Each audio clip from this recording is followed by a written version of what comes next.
Euh, Bonjour tout le monde. Aujourd'hui, nous allons faire une introduction, une préparation au Seder. Le Seder est quelque chose qui se prépare. Indépendamment de ça, le fait que nous faisons maintenant le Seder ne nous dispense pas du Seder dans quelques semaines.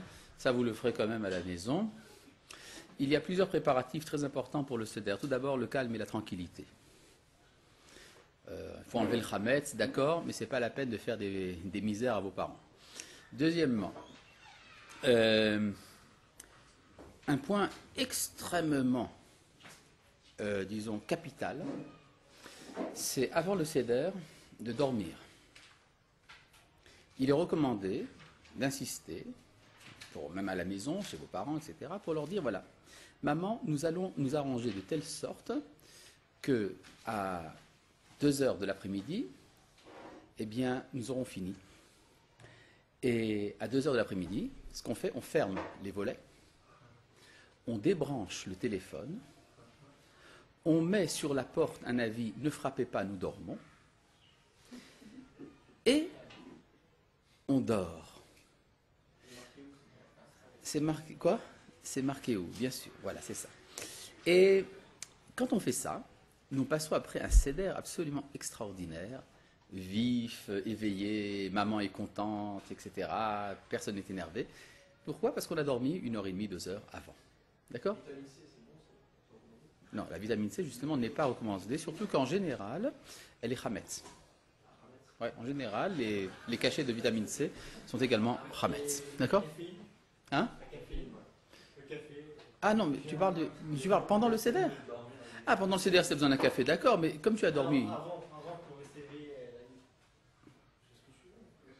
Justement, comme tu as dormi avant, tu n'as pas besoin de caféine. Et tu es éveillé, tu es heureux d'être sorti d'Égypte. D'accord? Hein? Hein? Ben pour qu'on ait la force. Parce qu'en général, on est crevé parce qu'on a passé des journées et des journées à faire de l'ordre. Et alors, on tombe. Bon.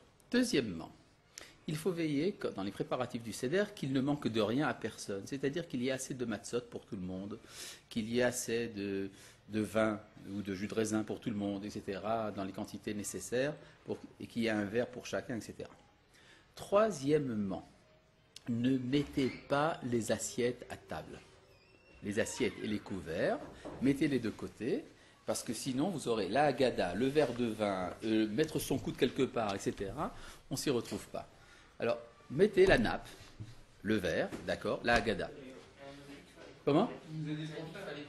Oui, ben, je dis qu'est-ce qu'il faut préparer? Les assiettes, tu les prépares de côté. Au moment où vient le moment qu'on appelle Shulchan Horaire, le repas, tu distribues les assiettes. Ça prend 1 minute et 43 secondes en général. D'accord? Bon. 5 minutes. Bon. Troisièmement, il est bon de préparer des divrei Torah. Mais attention, ça veut dire quoi préparer des divrei Torah? Vous avez entendu beaucoup de divrei Torah, vous avez étudié beaucoup, vous êtes des Talmidei Chachamim, et vous avez une soif de dire tout ce que vous savez. Oui, mais les gens, hein, il n'y a pas que vous dans la vie, hein, il y a aussi d'autres gens. Bon. Donc, ce qu'il faut faire, il faut préparer une petite feuille de papier comme ça, et vous choisissez les endroits dans la Haggadah où vous pensez que vous allez dire quelque chose.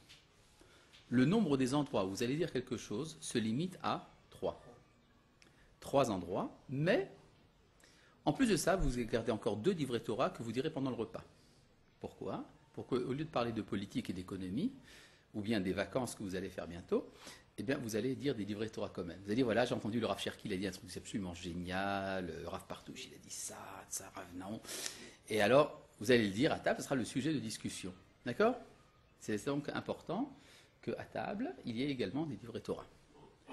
Quatrièmement, il ne faut pas que ce soit trop long, parce que si c'est trop long, les gens ils vont manquer le Hallel, ils vont manquer le Birkat Hamazon, ils vont manquer toutes les 3e et 4e vers, etc. Donc, il est important de tenir compte de tout ça également. Donc, il faut que ce ne soit pas, évidemment, à la va-vite, mais il faut que ce soit quand même quelque peu dynamique. D'accord? À part ça, ce n'est pas vous qui dirigez le Seder, c'est papa. Et, enfin, dans la mesure où c'est lui qui le fait, et donc, vous le respectez. Il a ses minhagim. Vous avez pu apprendre des halachot un peu partout. Souvent, les halachot que vous lisez dans les livres contredisent les traditions familiales. Ce n'est pas parce que la tradition familiale est erronée, simplement c'est une autre halakha. Alors ne faites pas de gaffe, si vous avez des questions, posez-les à votre rabbin avant. À part ça, il y a le plat du seder. Alors, dans le plat du seder, il y a deux manières d'agir. Soit de faire des échantillons, soit de faire du sérieux. Les échantillons, c'est-à-dire de mettre un petit morceau de maror, un petit morceau de persil, un petit morceau de machin, c'est insuffisant pour chacun. Alors, soit vous mettez des grandes quantités, qui en est assez pour tout le monde, assez de maror, assez de rarocette, etc., pour tout le monde, soit vous mettez sur le plat en échantillon, mais qui en est encore sur la table pour les autres. D'accord? Est-ce que là vous suivez? On peut avoir chacun son plateau. Oui, alors il y en a aussi qui ont chacun leur plateau. C'est aussi ça. D'accord.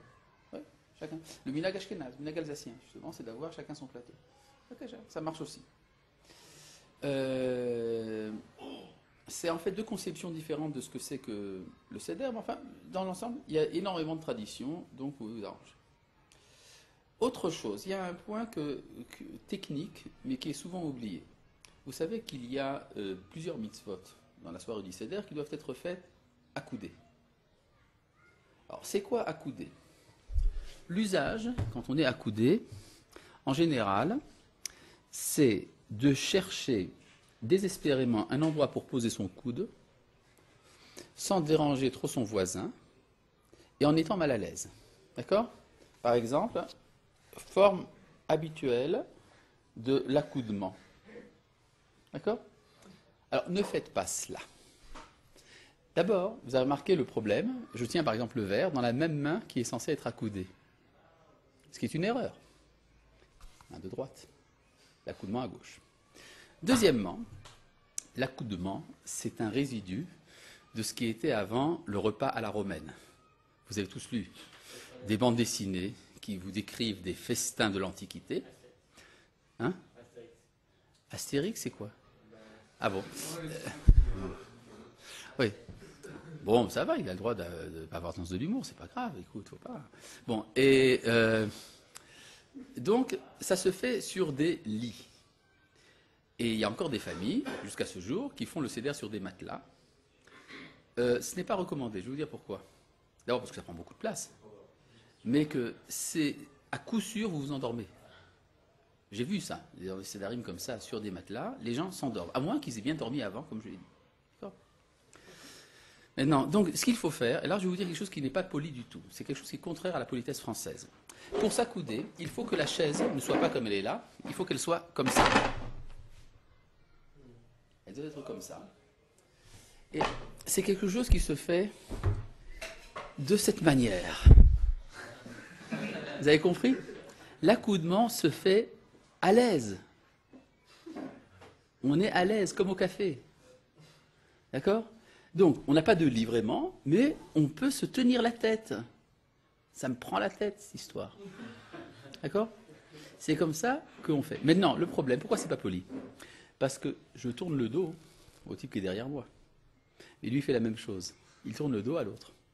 C'est-à-dire que la chaise est perpendiculaire à la table et on s'étale bien. D'accord? C'est comme ça que se fait la mitzvah. Vous avez compris? Voilà.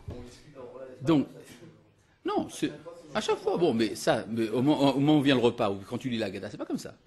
D'accord? C'est simplement, il y a quelques endroits dans la Haggadah où il faut. Mais non, il est bien si on peut faire tout le repas comme ça, comme si on faisait dans l'Antiquité, où depuis le début jusqu'à la fin, on était affalé. D'accord? Mais ce n'est pas le cas, mais il faut savoir que c'est comme ça. Maintenant, c'est très important parce que si les mitzvot sont faits sans accoudement, il faut les refaire. Imagine que j'ai mangé de la matzah sans m'accouder comme il faut, il faut la refaire, évidemment. D'accord? C'est pas facultatif l'accoudement. C'est la mitzvah. D'accord? Maintenant, qu'est-ce que... Ah, on est mieux comme ça. Maintenant, quelles sont les parties du seder où il faut être accoudé? Ben, c'est très simple. C'est pour les 4 verres de vin. Les 4 coupes, donc, c'est ça. Et c'est également pour la matzah,